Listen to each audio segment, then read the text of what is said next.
Like करें, subscribe करें और बेल आइकन जरूर प्रेस करें। जो शख्स मस्जिद में वजीफा भेजता है या खिदमत करता है तो वो अपने ख्याल के मुताबिक कितना वो करता है कि मैं ये कर रहा हूँ, खिदमत कर रहा हूँ। जो मौलवी साहब उसकी मर्जी के मुताबिक चलते हैं उनको वो वजीफा देता है, जो नहीं चलते उनको खारिज कर निकाल देता है, कई और बहाने बनाकर मस्जिद से उनको फारिग कर देता है। दूसरे मुक्तदियों को खड़ा कर देते हैं कि इसमें ये ऐब है। जब तक अपनी तबीयत उससे लगी रही उसके ऐब भी हुनर नजर आते हैं, और जब अपनी तबीयत भर जाए तो लोगों को साथ लगाकर इमाम साहब को फारिग कर देते हैं। तो वो क्या समझता है असल में कि इसका रिज्क देने वाला मैं हूं, ये हमारे टुकड़ों पर पलने वाला है हमारा इमाम। तो फिर तू उसके पीछे हाथ बांध कर नमाज क्यों पढ़ता है?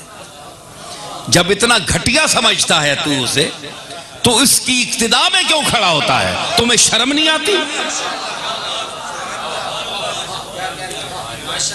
आला जात के सामने आला अंदाज में मेहराब में खड़े होने का उसे तू मकाम देता है। आला जात के सामने उससे आगे कोई नहीं होता, तुम तो सब उसके पीछे होते हो। इतना मकाम देकर ये तो फिर मुनाफिकत है ना। अंदर से तुम उसे ये समझते हो और मेहराब में अल्लाह के सामने अपना नुमाइंदा पेश करते हो उसे। तो कम से कम इमाम मस्जिद की तो इज्जत करो, है जी। तो ये वजीफा दही का नतीजा है कि आप उसे वजीफा देते हैं, आप चंदा इकट्ठा करके उसको पैसे देते हैं तो इसके साथ ये सलूक करते हैं। हालांकि आप भी वही मजहब रखते हैं जो वो आपका इमाम रखता है, एक मजहब और अकीदे के कायल हैं दोनों। तो ये हाल है आपका अक्सरियत का, अक्सरियत जो सुनने में आती है। लेकिन उसको देखिए करीम मुतलक को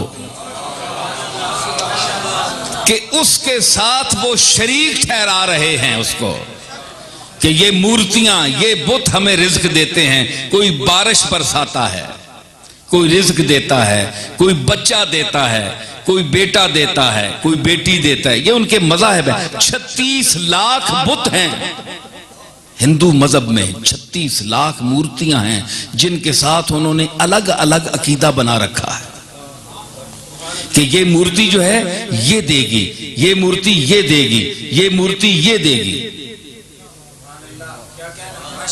36 लाख।